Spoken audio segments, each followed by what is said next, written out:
Nous sommes de retour en direct sur le plateau de TV Finance. Merci beaucoup si vous nous rejoignez à l'instant. Merci beaucoup pour votre fidélité. Et il est l'heure, comme tous les jeudis matins, eh bien, d'ouvrir notre page crypto avec Mohamed Ganet. Bonjour Mohamed. Bonjour. Merci beaucoup d'être avec nous ce matin, Mohamed Ganet. Vous êtes fondateur de MyScaling, spécialiste du marché crypto. Mohamed, je voulais commencer avec vous votre interview avec cette performance qui est à noter, hein, puisque la guerre en Iran se déroule depuis plus d'un mois maintenant. Les premières données tombent.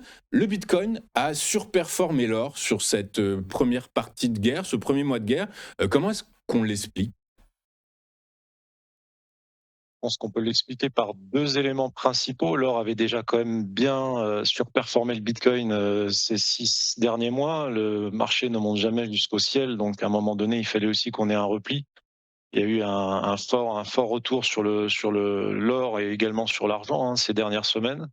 Et contrairement au Bitcoin qui lui a plutôt stabilisé et commencé à reprendre des couleurs depuis globalement 2-3 semaines là, puisqu'il était retombé autour des 66 000 et aujourd'hui il est à 75 000 dollars, donc pile poil sur la résistance que j'évoquais encore la semaine dernière.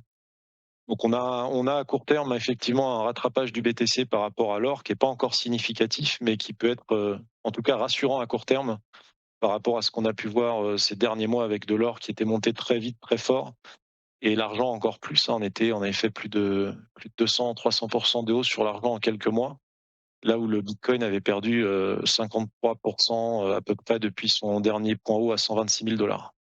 Ok, très clair.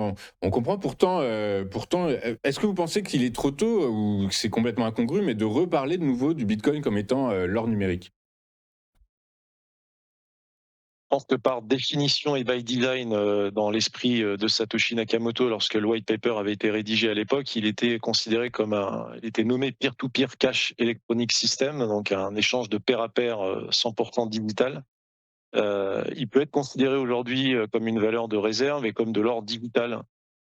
Le seul avantage de l'or digital par rapport à l'or physique, c'est qu'on peut l'échanger en instantané et on peut le transporter beaucoup plus facilement que l'or physique. Donc, on peut effectivement aujourd'hui noter que la plupart des professionnels qui, en tout cas, envisagent d'avoir une partie de leur portefeuille en Bitcoin font généralement cette comparaison, même si je pense que Bitcoin n'est comparable à aucun autre actif de mon côté.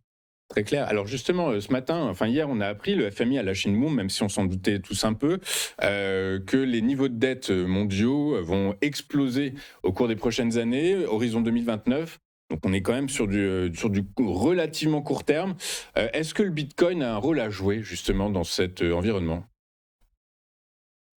Il peut en avoir un à jouer, hein, notamment par rapport au taux, notamment par rapport aux monnaies fiat, hein, les monnaies fiduciaires que l'on connaît. Si on continue à imprimer du cash ad vitam aeternam, on aura forcément des monnaies qui vont perdre de la valeur. Alors on parle souvent du prix des produits que l'on achète, que ce soit le prix de l'essence en ce moment ou le prix des produits de consommation. Il faut savoir, quand on a une inflation des prix, c'est qu'en face, on a souvent une dévaluation monétaire. Face à cette dévaluation monétaire, avoir du Bitcoin en portefeuille peut effectivement permettre d'éviter, en tout cas, d'être trop exposé à des monnaies fiat qui pourraient être, dans les prochaines années, des monnaies qui seraient de moins en moins regardées, de moins en moins détenues par certains professionnels et également particuliers. Ok, très clair. Et écoutez, on va suivre tout ça. Est-ce que, graphiquement, quelle est la situation, quel est le schéma technique à l'heure actuelle? Est-ce qu'on peut dire, de façon, je me souviens, lors de votre première interview, ou deuxième, seconde, je me souviens plus trop, mais on disait que potentiellement il y avait un support à 47 000 dollars. Et voilà, la méthode, les indicateurs, les indices, l'arithmétique, tout ça laissait supposer que c'était potentiellement atteignable. Pour autant, on a l'impression que le Bitcoin, pour le moment, a mangé son pain noir et qu'il pourrait être intéressant et peut-être même judicieux de regarder un peu plus haut que les 80 000 dollars. Ouais, les 47 000 dollars, c'était un niveau que je regardais dans un horizon long terme, au cas où on avait un mouvement baissier, un relais à la baisse. On n'a pas eu ce relais à la baisse, donc on est vraiment dans la consolidation dont on parle maintenant depuis le mois de février. Donc on a un mouvement à la baisse qui pour moi est pour le moment épuisé. On a vu d'ailleurs les acheteurs reprendre un petit peu la main sur le marché là, ces 2-3 derniers jours, puisqu'on a un BTC qui est exactement sur la résistance aux 75 000 dollars au moment où on se parle. Le dernier support dont je parlais à court terme était celui des 66 000 $. On a rebondi parfaitement dessus il y a à peu près 10 jours et on est remonté quasiment 10 000 $ au-dessus. Donc ça fait quand même une performance potentielle de quasiment 20%. Et le support long terme à 47 000 $, est-ce qu'on ira? J'ai pas l'impression de plus le temps passe et plus on reste dans cette zone d'accumulation avec très peu de volume ni à l'achat ni à la vente, plus on a autant de chances d'aller à la hausse qu'à la baisse. Donc pour l'instant, les probabilités sont à peu près égales des deux côtés. Et donc faire un pari de descendre à 47 000 $, ça peut toujours être un moyen de se positionner à long terme et de mettre une petite ligne avec un achat limite sur ces niveaux, ou alors de se positionner sur des options d'achat hein, avec un strike autour des 47 000, 50 000 $ pour le BTC sur un horizon long terme. Moi, j'essaie plutôt de regarder mon graphique et de jouer les niveaux qui me semblent pertinents à court et moyen terme.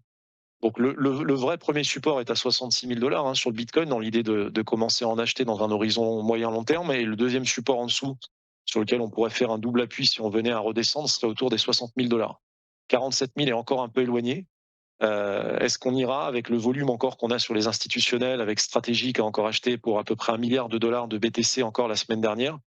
On a forcément à chaque repli des gros, hein, des grosses entreprises qui achètent du BTC en trésorerie.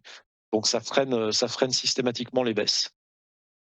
Ça ferait OK, on a appris également, alors ça date, c'est une information qui date d'hier que, Goldman Sachs pardon, a déposé une demande pour un ETF Bitcoin Premium Income.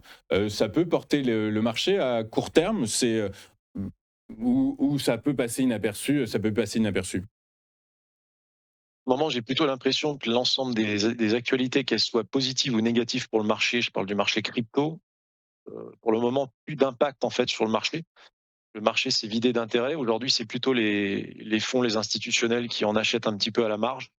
Les investisseurs particuliers, eux, ont depuis 3 mois globalement plutôt réduit leur position, leur exposition au marché crypto.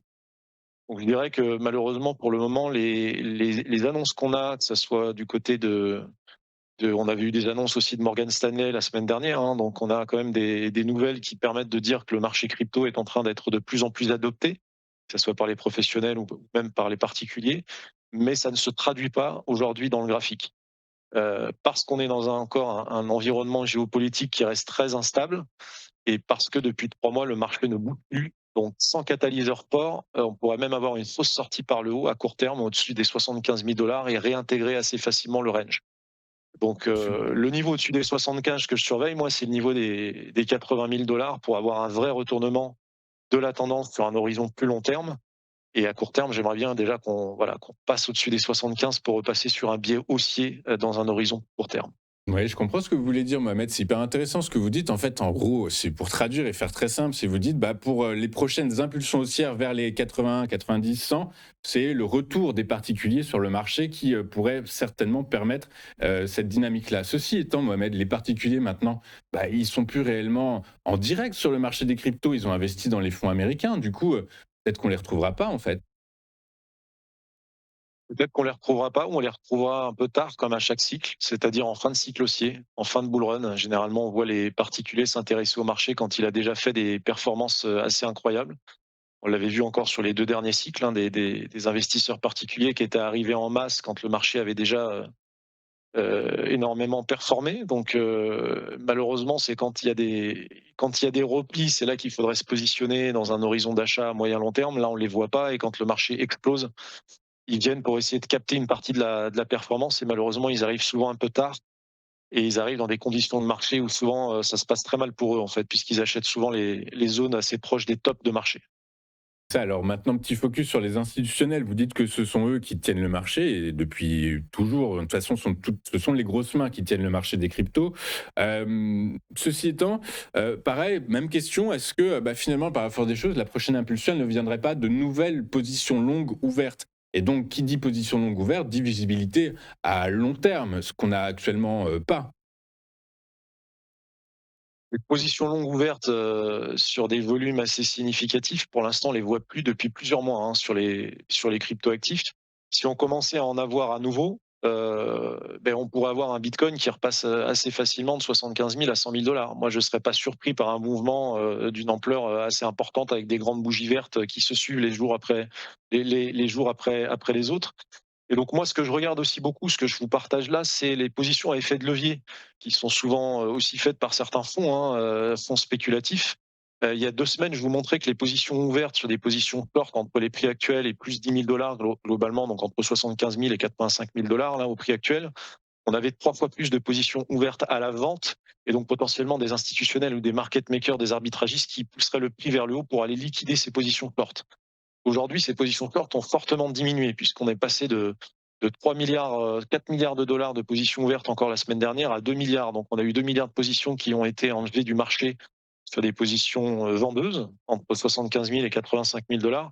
Là où à l'inverse, on a des positions acheteuses par contre qui ont été renforcées avec des effets de levier entre 65 000 et 75 000 $, où aujourd'hui on est quasiment à 9,5 milliards de dollars de positions ouvertes à l'achat sur des positions avec effet de levier. Donc il serait pas illogique, en tout cas à court terme, que les market makers et les arbitragistes puissent repousser un petit peu le marché vers le bas pour aller chercher les liquidités, puisqu'il y a 10 milliards de dollars à aller chercher, 10 000 $ plus bas que les prix actuels. Donc moi, c'est aussi beaucoup ces indicateurs que je regarde. Je vous avais pas parlé aussi de la volatilité implicite sur le Bitcoin qui est aujourd'hui autour des 47%. Il faut savoir que dans des marchés haussiers où on est dans des phases de bull run, on est sur une volatilité qui est à peu près 2 fois supérieure à celle qu'on constate aujourd'hui. Donc on est autour des 80-90 en moyenne sur le BTC. Aujourd'hui, on est à 47, donc on est sur quand même des niveaux très bas qui montrent globalement un désintérêt et surtout tout sauf une surexposition au marché. Puisque quand on est surexposé, on a tendance aussi à observer des niveaux de couverture beaucoup plus importants sur les options, ce que moi je n'observe pas du tout, ni à court terme, ni à moyen terme, si je regarde les prochaines échéances de juin ou même en septembre, sur les grosses échéances trimestrielles au niveau des contrats d'options. Ok, très clair. Bah écoutez, effectivement, on va suivre tout ça de très près. Merci beaucoup, Mohamed, d'avoir été avec nous ce matin. Comme tous les jeudis matins, Mohamed Ganet, vous êtes fondateur de Mascanin, spécialiste des marchés crypto, et avec nous tous les jeudis maintenant pour décortiquer le marché, nous expliquer comment le travailler intelligemment. Merci beaucoup. Je vous souhaite une excellente journée et on se donne rendez-vous la semaine prochaine. De notre côté, on va marquer une courte page de publicité. Juste après, nous ouvrirons notre page macro avec Christian Parizeau. À tout de suite sur TF Finance.